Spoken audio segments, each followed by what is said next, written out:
Hello everyone, कैसे हैं आप सब। एक बार पुनः से कोचिंग क्लासेस पर स्वागत है। उम्मीद करता हूं आप सब अच्छे होंगे, मस्त होंगे, बेहतर होंगे और आप सभी की पढ़ाई बेहतर चल रही होगी। प्यारे बच्चों, आज का जो क्लास है बिल्कुल रिवीजन क्लास है। क्लास 12 केमिस्ट्री में चैप्टर नंबर आपका 4 चल रहा है बच्चों, जिसमें हमने डी ब्लॉक के तत्वों के भौतिक गुण के बारे में पूरा बेसिक से पूरा कंप्लीट कराया है। पोटेशियम डाइक्रोमेट, पोटेशियम परमैंगनेट, ये भी हमने करा दिया बच्चों। केवल एफ ब्लॉक के तत्वों के बारे में हमको 2-3 लेक्चर लाना है, बाकी चैप्टर हमारा खत्म। लेकिन आज जो हम क्लास लेकर आए हैं ये बिल्कुल सुपर फास्ट चलने वाला है, क्योंकि इसमें जितने भी क्वेश्चन है बच्चों ये सब के सब महत्वपूर्ण है। मतलब बोर्ड एग्जाम के लिए, चाहे आप त्रैमासिक के लिए बात करो, चाहे अर्धवार्षिक के लिए, किसी भी स्टेट बोर्ड से बच्चों ऐसे क्वेश्चन पूछे जाते हैं। आप लोगों को तैयार करना जरूरी है। चलिए शुरू करते हैं बच्चों। सबसे पहला जो प्रश्न है, जिंक, कैडमियम, पारा संक्रमण तत्वों का गुण व्यक्त नहीं करते क्यों? इसके पीछे रीजन क्या है? ठीक है, एकदम सुपर फास्ट करेंगे। थोड़ा सा देखिएगा बच्चों, आपका जिंक है, ठीक है, कैडमियम है और पारा है, Hg है।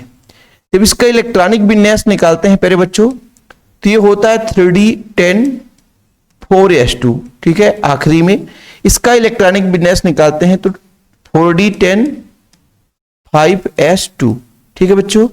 इसका होता है 5d10 और 6s2। अब इन तीनों में बच्चों आप देखेंगे डी में पूर्ण रूप से इलेक्ट्रॉन भरे हुए, यहां भी 10 इलेक्ट्रॉन, यहां भी 10 इलेक्ट्रॉन, यहां भी 10 इलेक्ट्रॉन।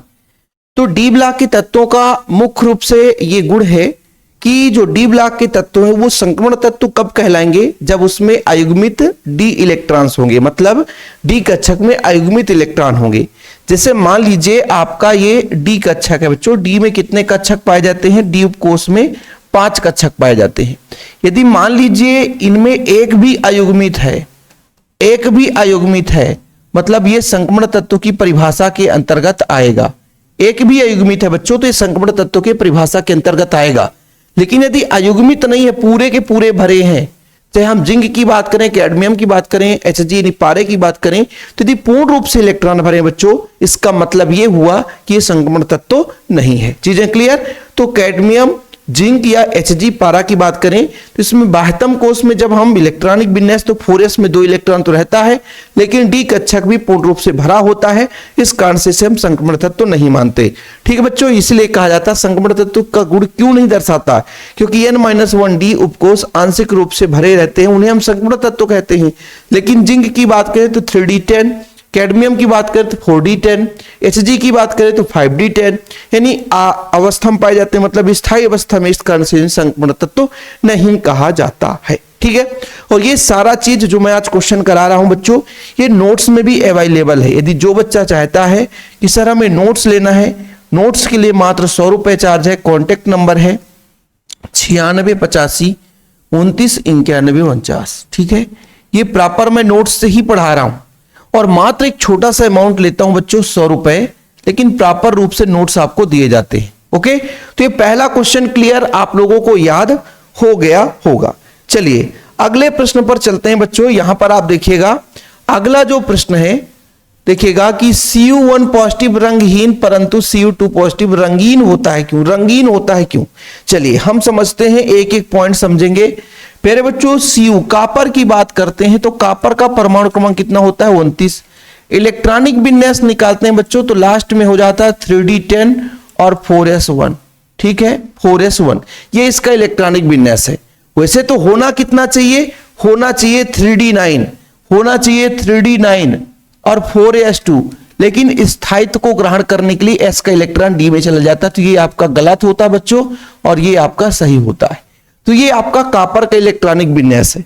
जब ये एक इलेक्ट्रॉन त्यागता है, जब ये एक इलेक्ट्रॉन त्यागता है तो जब ये 1 पॉजिटिव हो गया, मतलब परमाणु क्रमांक अब इसका 28, यानी इलेक्ट्रॉन की संख्या 28 हो गया बच्चों। इलेक्ट्रॉन निकल गया, परमाणु क्रमांक वही रहेगा लेकिन इलेक्ट्रॉन की संख्या कम हो गई। तो ये डी से इलेक्ट्रॉन नहीं त्यागेगा, 4s से इलेक्ट्रॉन त्याग देगा। अब जब s से इलेक्ट्रॉन त्यागा, लेकिन डी में पूरे के पूरे इलेक्ट्रॉन है, पूरे के पूरे इलेक्ट्रॉन है, इसलिए इसमें डी संक्रमण नहीं पाया जाएगा। डी संक्रमण कब होता है बच्चों? आप लोगों को समझना है। डी संक्रमण का मतलब है यदि मान लीजिए डी कक्षक में अयुग्मित इलेक्ट्रॉन है। कैसे बच्चों? अयुग्मित इलेक्ट्रॉन, एक भी अयुग्मित निकल गए, यदि एक भी अयुग्मित निकल गया तो हो सकता है ये इलेक्ट्रॉन यहां जाकर स्थायी हो जाए, हो सकता है इलेक्ट्रॉन यहां चला जाए। तो निम्न ऊर्जा स्तर से उच्च ऊर्जा स्तर पर इलेक्ट्रॉन आते जाते रहते हैं, जिस कारण से रंगीन दिखाई देते हैं। मैंने आपको समझाया था भौतिक गुण में कि डी ब्लॉक के तत्व जो है रंगीन आयन क्यों बनाते हैं, इनके यौगिक रंगीन आयन क्यों बनाते हैं, रंगीन यौगिक क्यों दिखाई देते हैं, इसके पीछे रीजन हम आपको बताए थे बच्चों कि डी संक्रमण होता है। डी संक्रमण का मतलब है डी कक्षकों में ही इलेक्ट्रॉन एक कक्षक से दूसरे कक्षक में जाता है तो कुछ रंगों को अवशोषित कर लेता है, उसके पूरक रंग को है ना उत्सर्जित कर देता, मतलब ग्रहण नहीं करता, जिस कारण से हमें दिखाई देता है। अब बात करते हैं कि जैसे 2 पॉजिटिव हो जाए, एक इलेक्ट्रॉन त्यागा था, अब 2 इलेक्ट्रॉन त्याग दे बच्चों, जब 2 इलेक्ट्रॉन त्यागेगा तो हो जाएगा इसके पास 27। तो अब s का तो खत्म, s में है ही नहीं है। अब बचा बच्चों 3d9, कितना 3d9 और 4s में 0। 3d9 के कारण यहां पर इलेक्ट्रॉनिक विन्यास आप देखोगे जब कक्षकों में भरोगे तो एक अयुग्मित हो जाएगा, अयुग्मित होने के कारण डी संक्रमण पाया जाएगा। डी संक्रमण के कारण बच्चों ये रंगीन आयन बनाता है।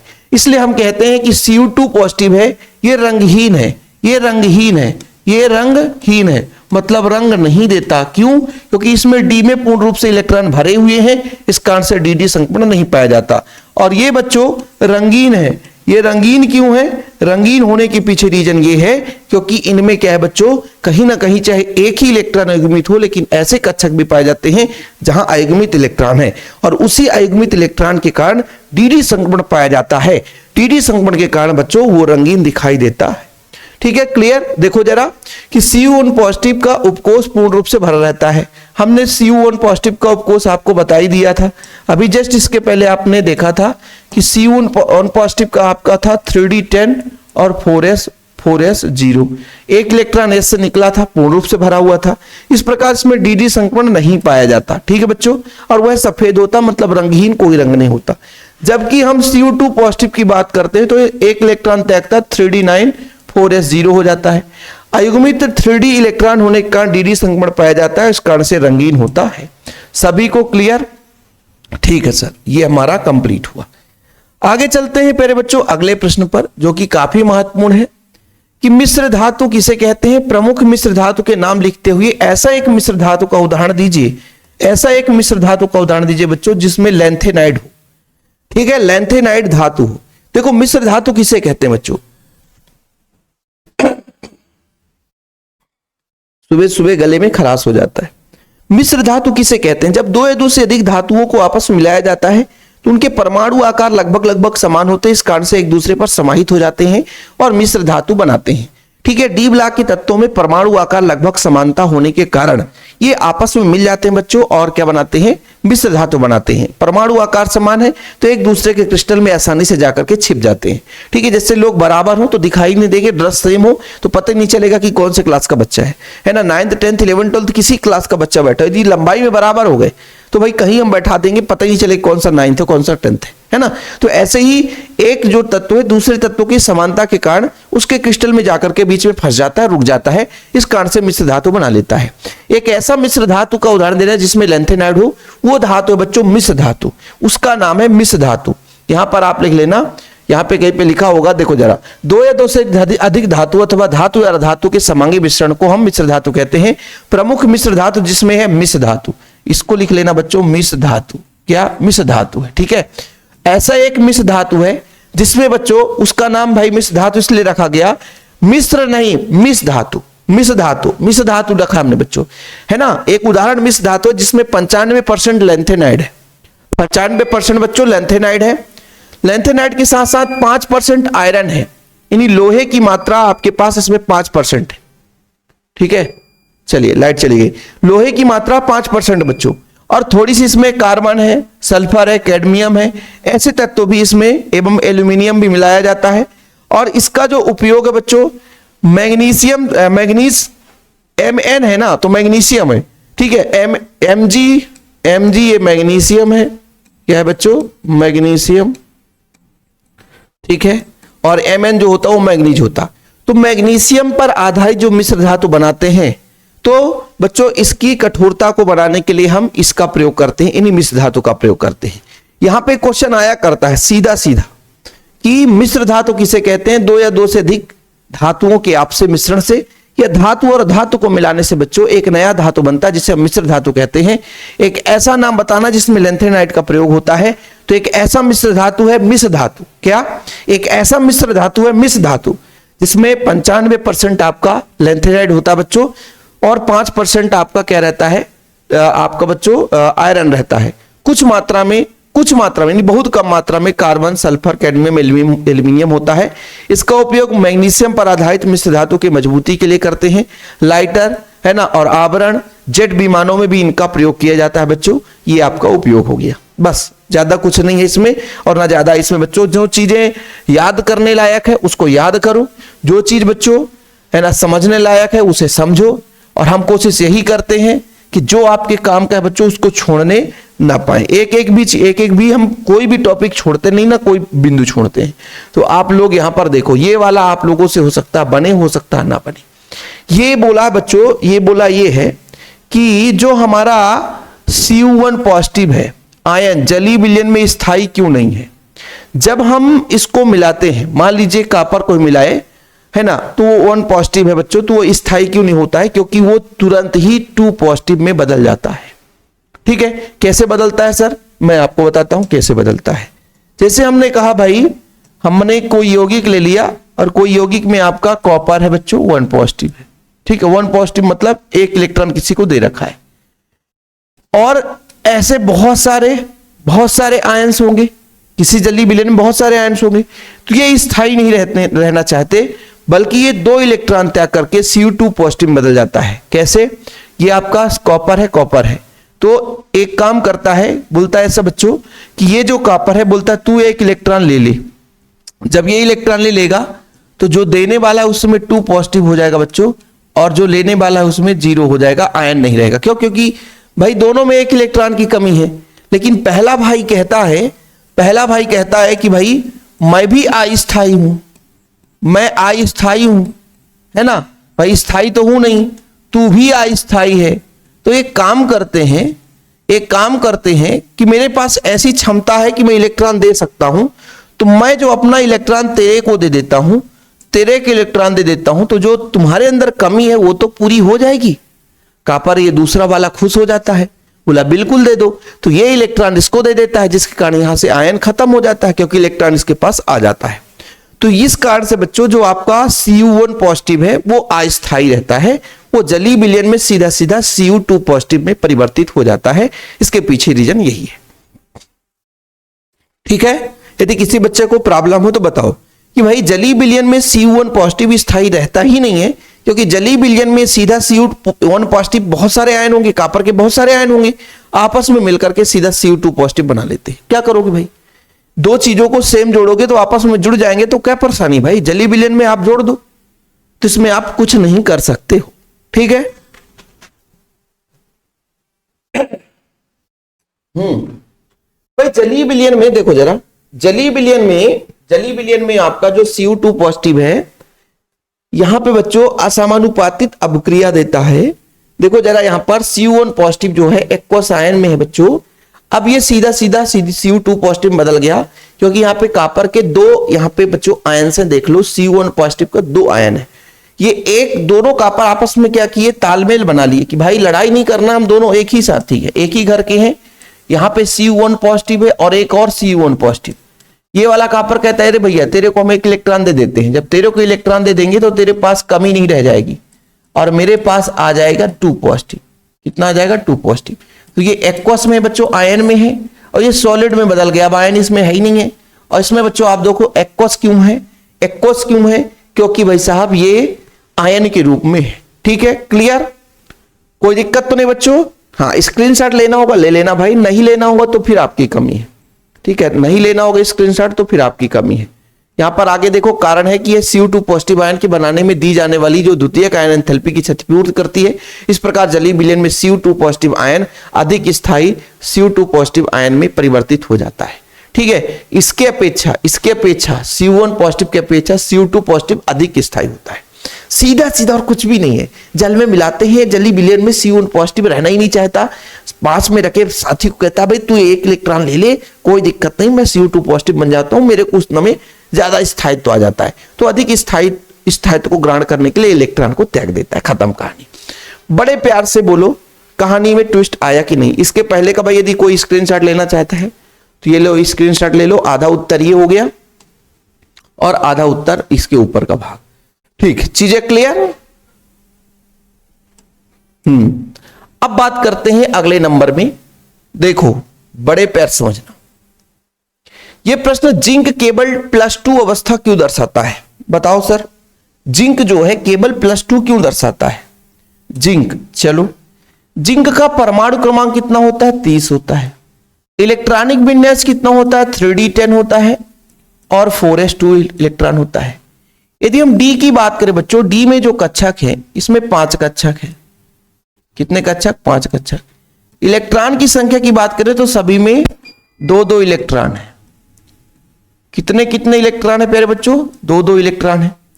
यदि किसी भी डी कक्षकों की बात करें, उन कक्षकों में यदि एक इलेक्ट्रॉन भरा हो या 2-2 इलेक्ट्रॉन भरा हो तो वे स्थायी होते हैं, स्थायी होते हैं। और स्थायी है तो यहां से इलेक्ट्रॉन निकालना कठिन है बच्चों।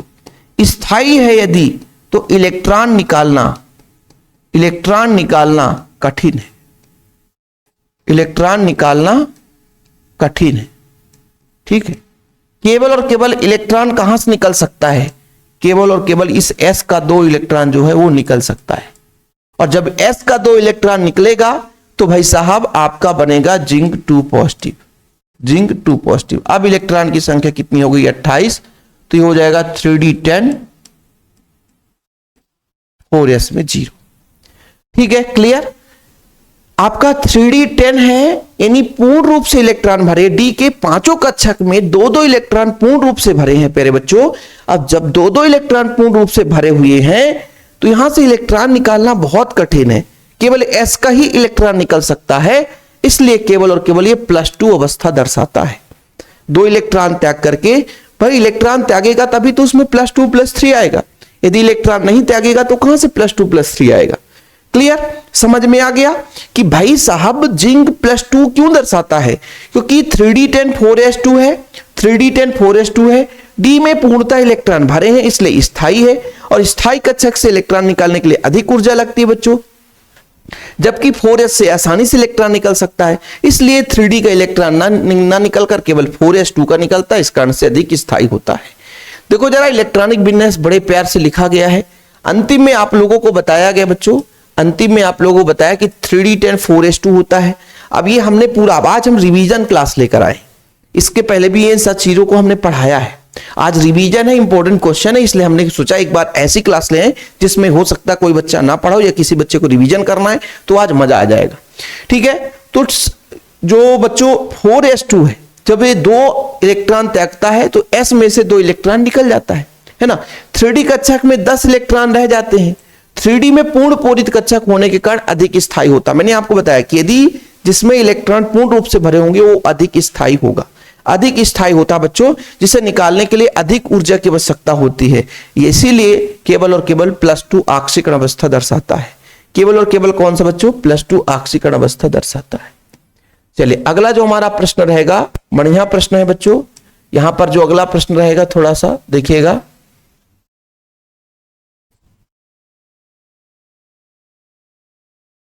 अगला प्रश्न देखो क्या बोल रहा है कि संक्रमण तत्व किसे कहते हैं? संक्रमण तत्व किसे बोलेंगे बच्चों? जिसमें डी में अयुग्मित इलेक्ट्रॉन होंगे वही संक्रमण तत्व होगा, यानी n-1 डी कक्षक अपूर्ण हो। हमने आपको बताया है कि n-1 डी कक्षक अपूर्ण हो वही आपका संक्रमण तत्व कहलाएगा। जैसे जिंक नहीं है, जिंक नहीं है क्योंकि बच्चों जिंक संक्रमण तत्व के गुण को नहीं दर्शाता, क्योंकि डी में 10 इलेक्ट्रॉन है।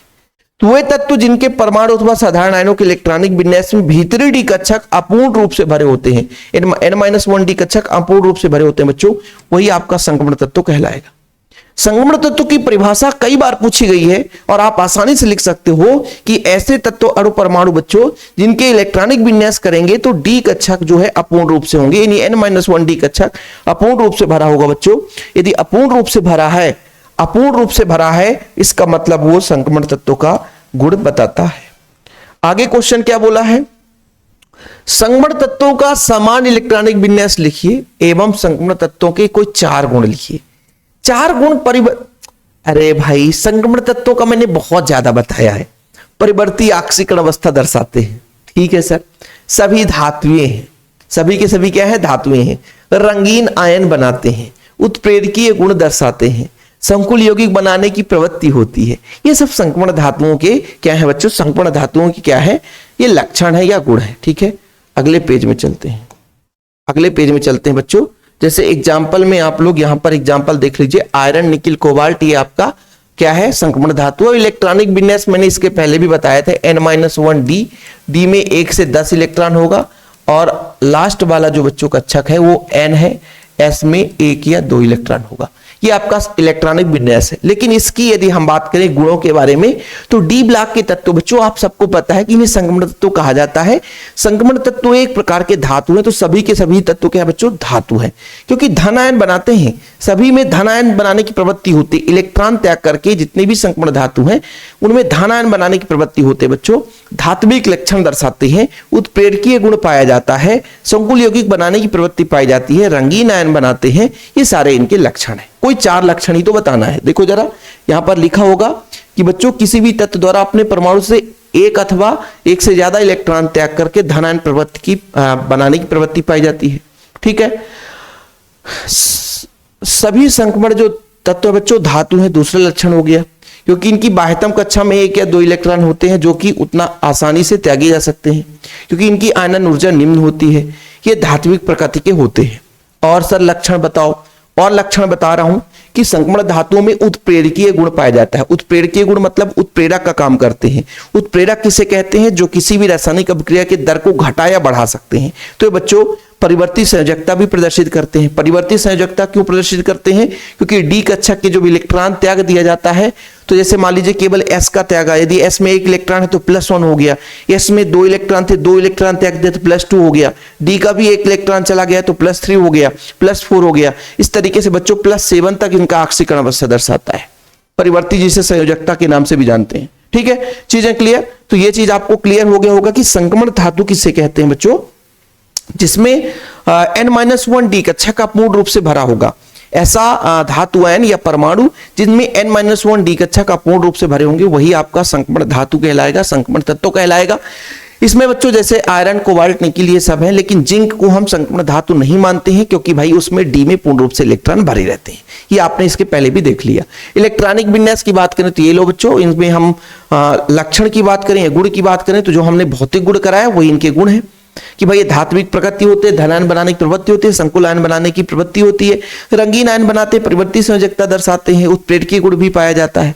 सिंपल सा बच्चों, ठीक, क्लियर। चलो आगे बात कर लेते हैं। अगला जो प्रश्न है बच्चों, जितने भी प्रश्न हैं आप लोगों को रिवाइज करा रहा हूं, इसका मतलब यह है भाई इन प्रश्नों को आप लोगों को तैयार करना ही करना है।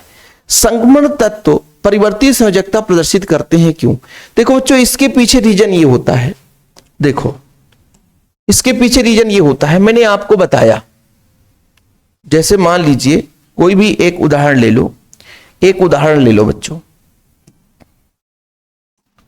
जैसे मान लीजिए कापर का ही इलेक्ट्रॉनिक विन्यास निकालते हैं। कापर का परमाणु क्रमांक कितना होता है? 24। यदि हम बात करें बच्चों तो मैग्नीज का ले लो, सबसे अच्छा +7 तक दर्शाता है। मैग्नीज का सबसे अच्छा +7, सबसे ज्यादा, ठीक है। मैग्नीज परमाणु क्रमांक कितना होगा? कापर, ठीक है। देखो scandium, titanium, vanadium, chromium, manganese का परमाणु क्रमांक 25। फिर बच्चों iron, cobalt, nickel, copper, zinc.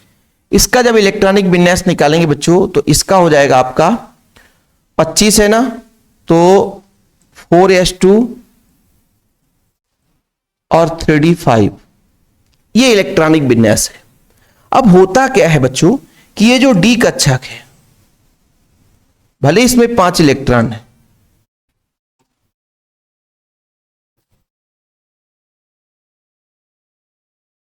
D कक्षक इनमें 5 इलेक्ट्रॉन है। कितने इलेक्ट्रॉन है? केवल और केवल 5 इलेक्ट्रॉन है। ये जो एस कक्षक है बच्चों, इसमें 2 इलेक्ट्रॉन है। एस में कितने? 2 इलेक्ट्रॉन है। अब इनमें ऊर्जा का अंतर सेम होता है।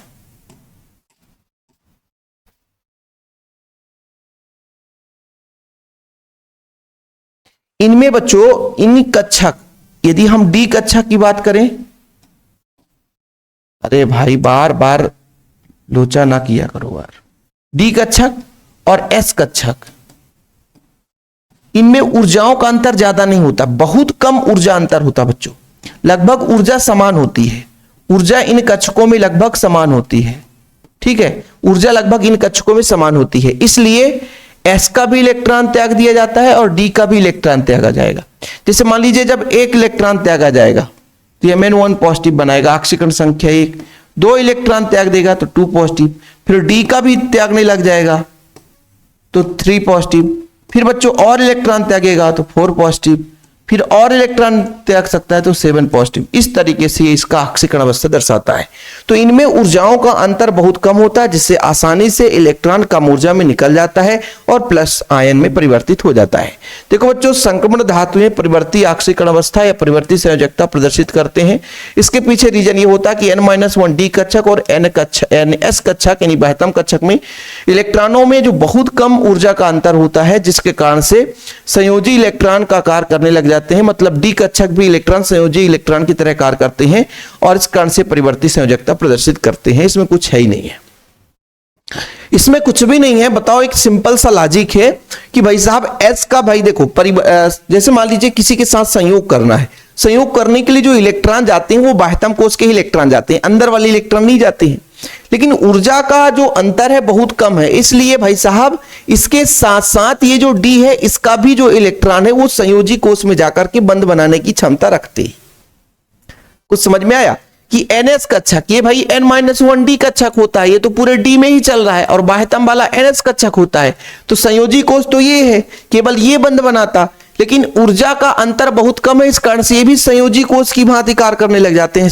इनको जो इलेक्ट्रॉन है संयोजी इलेक्ट्रॉन की तरह कार्य करते हैं। संयोजी इलेक्ट्रॉन मतलब किसी से संयोग करने के लिए कोशिश करने लग जाते हैं बच्चों।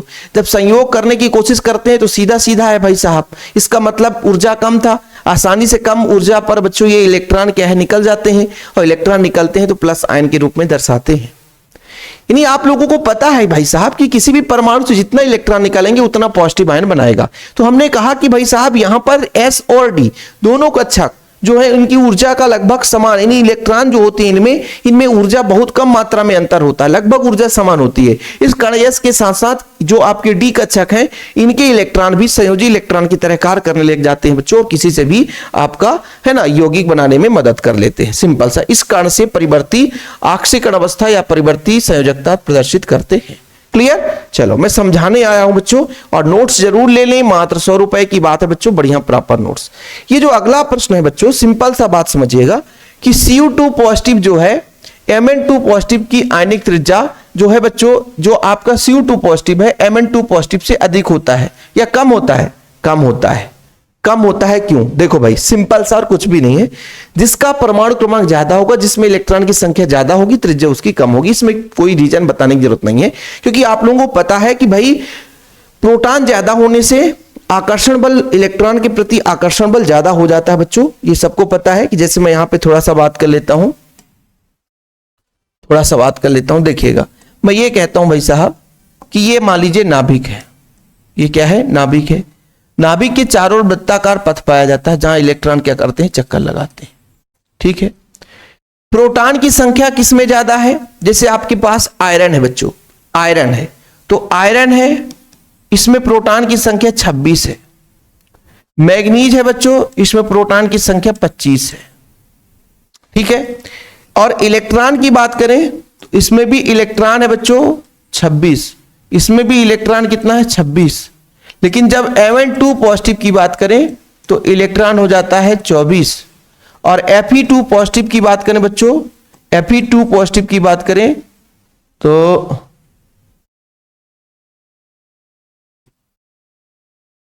गलत था ना सर, ये 25 था और 2 इलेक्ट्रॉन त्याग दिया तो 23 बचा, है ना, और इसमें 2 इलेक्ट्रॉन देखा तो 24 बचा। अब देखो कंपेयर कर लो, आप कंपेयर कर लो दोनों में कि इनकी यदि आप देखो बच्चों हालचाल, तो इसमें प्रोटॉन की संख्या भी ज्यादा है, इलेक्ट्रॉन की संख्या भी ज्यादा है, तो ये आकार में थोड़ा सा कमी लाएंगे। क्योंकि आप सबको पता है कि नाभिक से इलेक्ट्रॉन के प्रति आकर्षण बल लगता है, जो कि आकार में कमी करने की कोशिश करता है। जिसमें इलेक्ट्रॉन ज्यादा, प्रोटॉन की संख्या ज्यादा, नाभिक का आकर्षण बल उतना ही अधिक और त्रिज्या उतनी ही कम। सिंपल सा बच्चों, नाभिक और इलेक्ट्रॉन की, नाभिक में होता प्रोटॉन, धनात्मक आवेश युक्त होता है। बाह्यतम कोषों में होते इलेक्ट्रॉन जिनके बीच आकर्षण बल होता है, जिसमें ज्यादा आकर्षण बल होगा आकार उतना कम हो जाएगा, आकार संकुचित हो जाएगा, त्रिज्या कम हो जाएगी, इसमें कुछ है नहीं। ठीक है, तो Fe का परमाणु क्रमांक आपका 26 है, परमाणु क्रमांक 25 से अधिक है, सिंपल सा बच्चों। आयरन का परमाणु क्रमांक अधिक है क्योंकि Mn का परमाणु क्रमांक आपका 26 है, क्लियर। Mn के परमाणु क्रमांक से आयरन का अधिक है। अधिक परमाणु क्रमांक होने से नाभिक में प्रोटॉन की संख्या अधिक होती, फलस्वरूप नाभिक और बाह्यतम कोष में इलेक्ट्रॉनों के बीच कार्य करने वाला बल उतना ही अधिक होगा बच्चों। और अधिक बल होने के कारण इलेक्ट्रॉन में को भीतर की ओर ज्यादा खींचेगा, कोष को यानी बाहर से अंदर की ओर ज्यादा खींचेगा, जिससे आकार में कमी आएगी और त्रिज्या उतना ही कम हो जाएगा। सीधा और कुछ भी नहीं है।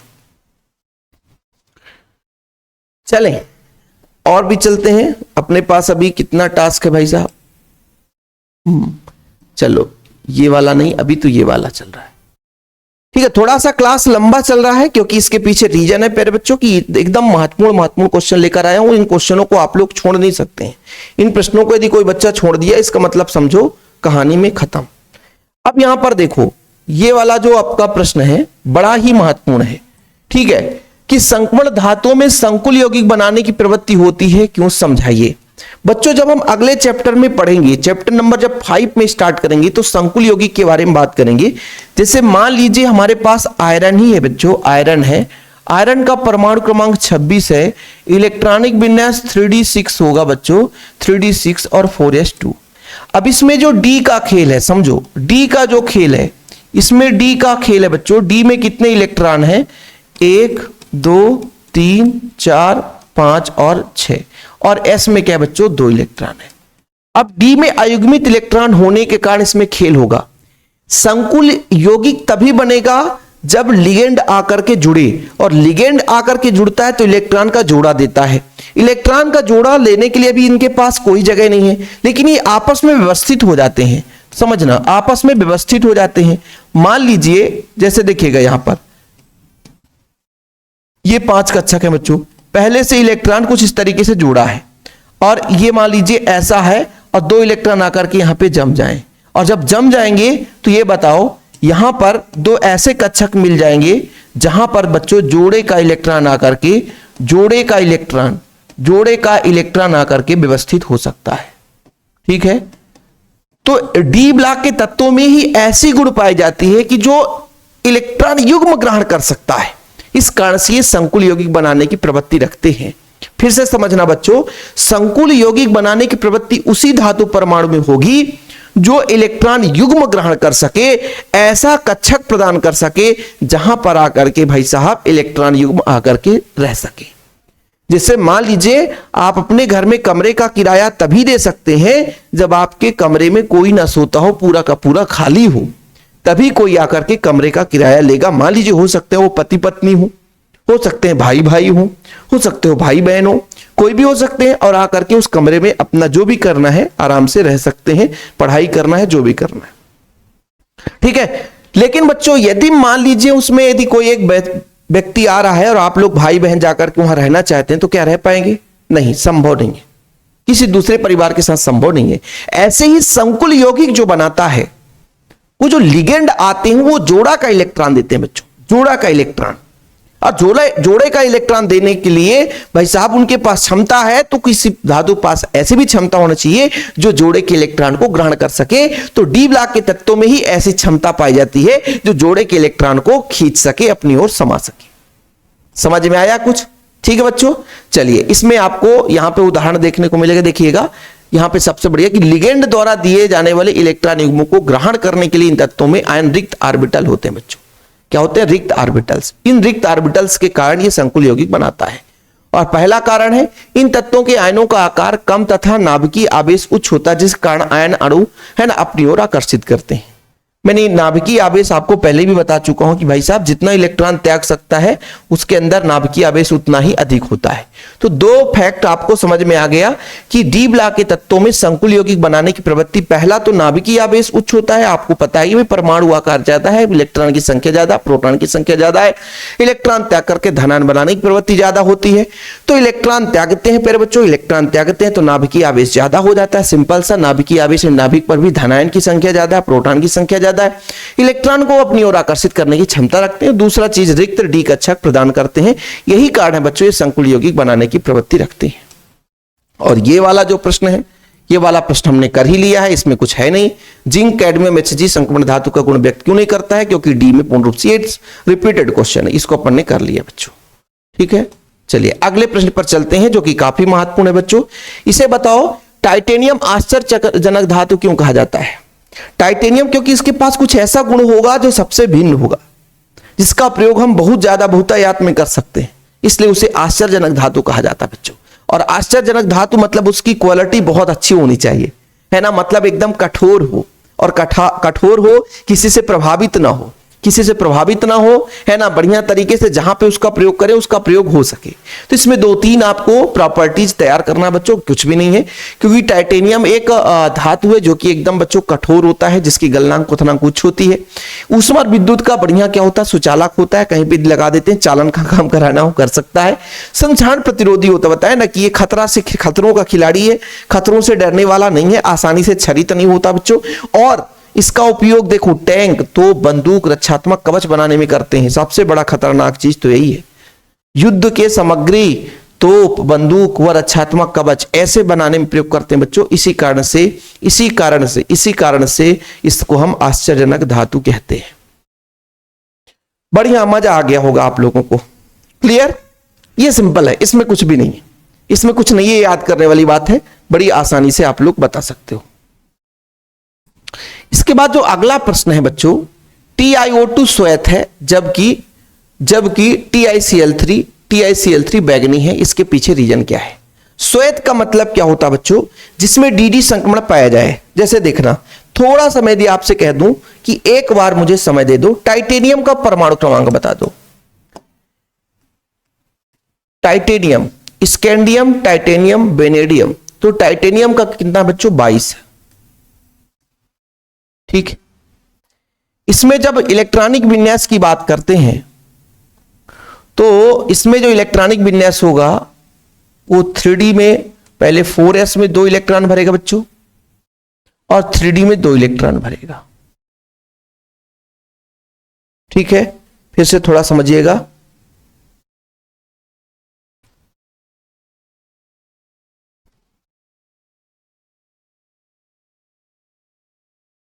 टाइटेनियम, ठीक, बढ़िया, चलो कोई बात नहीं। ये आपका है बच्चों, यहां पर आप देखना, अभी थोड़ा समझ लो। ये आपका बच्चों डी में कितने इलेक्ट्रॉन है, अरे समझ गए, डी में 2 इलेक्ट्रॉन है। अब बच्चों यहां पे जब हम TiO4 की बात करते हैं, ये टूटता है, सर गलत कर दिया, O2 की बात करते हैं तो ये टूटता है बच्चों, इसका मतलब टाइटेनियम 4 पॉजिटिव है। क्यों, क्योंकि एक इलेक्ट्रॉन से 1 पॉजिटिव बनता है, लेकिन ऑक्सीजन 2 है बच्चों और ऑक्सीजन 2 निगेटिव होता है, तो टोटल इससे 4 इलेक्ट्रॉन ग्रहण कर रखा है। कुछ समझ में आया, कैसे समझना बच्चों, एक ऑक्सीजन जो है, एक ऑक्सीजन 2 निगेटिव होता है, 2 एक ऑक्सीजन जुड़ा है तो मतलब टाइटेनियम 4 पॉजिटिव। जब 4 पॉजिटिव मतलब S का भी इलेक्ट्रॉन चला गया, D का भी इलेक्ट्रॉन चला गया, S और D का पूरा। जब हम टाइटेनियम 4 पॉजिटिव की बात करते हैं, इस स्थिति में 3D में भी कोई इलेक्ट्रॉन नहीं, 4s में भी कोई इलेक्ट्रॉन नहीं, और 3D 4s में कोई नहीं, अर्थात 3D में यदि एक भी इलेक्ट्रॉन नहीं है तो DD संक्रमण नहीं पाया जाएगा। और रंगीन होने का मतलब ही है बच्चों DD संक्रमण पाया जाना। लेकिन वहीं पे यदि हम बात करते हैं, थोड़ा देखना, TiCl3, इसमें बच्चों टाइटेनियम जो है 3 पॉजिटिव है, क्योंकि क्लोरीन 1 निगेटिव होता है और ये ऑक्सीजन 2 निगेटिव है, लेकिन 2 ऑक्सीजन जुड़े हैं, इसलिए यहां पे 4 पॉजिटिव टाइटेनियम दर्शा रहा है। यानी टाइटेनियम का 4 इलेक्ट्रॉन किसको दे रखा है, ऑक्सीजन को दे रखा है, इसलिए उसमें डी में बचे ही नहीं कुछ भी। अब इसमें से जब बच्चों 3 इलेक्ट्रॉन, जैसे अपने पास 3D2 और 4s2 है, जब 3 इलेक्ट्रॉन त्याग देगा तो बनेगा 3D1 और 4s में 0। 3D1 में बच्चों इलेक्ट्रॉन होने के कारण ये रंगीन दिखाई देगा, सीधा DD संक्रमण पाया जाएगा। रंगीन होने के पीछे रीजन यही है बच्चों। ठीक है कि TiO2 जो है, यहां पर देख लो जरा, TiO2 में टाइटेनियम 4 पॉजिटिव है बच्चों। 4 पॉजिटिव क्यों है? क्योंकि मैंने कहा ना इलेक्ट्रॉन 2 नेगेटिव होता है और 2 इलेक्ट्रॉन जुड़ा है बच्चों, 2 ऑक्सीजन जुड़ा हुआ है, तो 4 इलेक्ट्रॉन, टाइटेनियम की 4 इलेक्ट्रॉन को ले रखा है, इसलिए टाइटेनियम पर 4 पॉजिटिव है। इसलिए टाइटेनियम के डी में कोई इलेक्ट्रॉन है ही नहीं है, तो डी में आपका 0 है, जिसके कारण डी संक्रमण नहीं पाया जाएगा। लेकिन वहीं पे जब हम TiCl3 की बात करें बच्चों, TiCl3 की बात करें तो ये क्लोरीन 1 निगेटिव है, 3 क्लोरीन जुड़ा हुआ है, तो उसके 3 इलेक्ट्रॉन लेगा, तो 3D में 1 इलेक्ट्रॉन बच जाएगा, जिसके कारण डी संक्रमण पाया जाएगा और इस कारण से बैगनी रंग दिखाई देता है। ठीक है, काफी महत्वपूर्ण है, इसे आप लोग तैयार कर लेना। और आखिरी प्रश्न बच्चों, संक्रमण धातुओं के प्रथम पंक्ति से क्रोमियम से अनुचुंबकत्व बढ़ता है, क्यों? क्योंकि अयुग्मित इलेक्ट्रॉन की संख्या बढ़ती है, फिर अयुग्मित इलेक्ट्रॉन की संख्या कम होने लगती है, बस। अनुचुंबकत्व का मतलब यह है कि आकर्षण करने की क्षमता, जिसमें जितना ज्यादा अयुग्मित इलेक्ट्रॉन होंगे उसका चुंबकत्व का गुण उतना अधिक होगा। जैसे हम बच्चों क्या बोल रहा है, संक्रमण धातुओं में प्रथम पंक्ति में क्रोमियम तक, स्कैंडियम, टाइटेनियम, वेनेडियम, फिर क्रोमियम, फिर मैग्नीज, आयरन, कोबाल्ट, ऐसे चलेंगे, तो पहले अयुग्मित इलेक्ट्रॉन की संख्या बढ़ेगी, इस कारण से अनुचुंबकत्व बढ़ेगा, और बाद में बच्चों अयुग्मित इलेक्ट्रॉन की संख्या कम हो जाएगी, अनुचुंबकत्व कम हो जाएगा। ठीक है, सीधा सीधा फंडा है। और इसके बाद आपका संक्रमण धातुओं की एंथैल्पी उच्च होती है, क्यों? क्यों भाई? नाभिकीय आवेश उच्च होने के कारण इनकी एंथैल्पी उच्च होती है। नाभिकीय आवेश उच्च होता है, आकर्षण बल प्रबल होता है, इलेक्ट्रॉन निकालना कठिन होता है, इस कारण से इनका बच्चों एंथैल्पी थोड़ा सा उच्च होता है। ठीक, इसके बाद बच्चों ये आपका आखिरी क्वेश्चन है, इसे मैं आपको होमवर्क के रूप में दे देता हूं, करते रहना। काफी लंबा क्लास हो चुका है ना? जितना उम्मीद किया था बच्चों उससे ज्यादा भी क्वेश्चन करा दिया हूं, और एक एक क्वेश्चन आपको भूलना नहीं है, तैयार जरूर करना है। हाँ, चैनल पे पहली बार है, चैनल को सब्सक्राइब कर लें, मात्र 100 रुपए चार्ज है। कॉन्टेक्ट नंबर नोट्स के लिए 9685 29 91 मेरा पर्सनल नंबर है बच्चों, 9685 29 91 9685299149। कितना आ रहा है? मात्र 100 रुपए। बढ़िया नोट्स, कांटेक्ट कर सकते हैं व्हाट्सएप में। जय हिंद, वंदे मातरम। हाँ भाई, वीडियो को शेयर जरूर करें।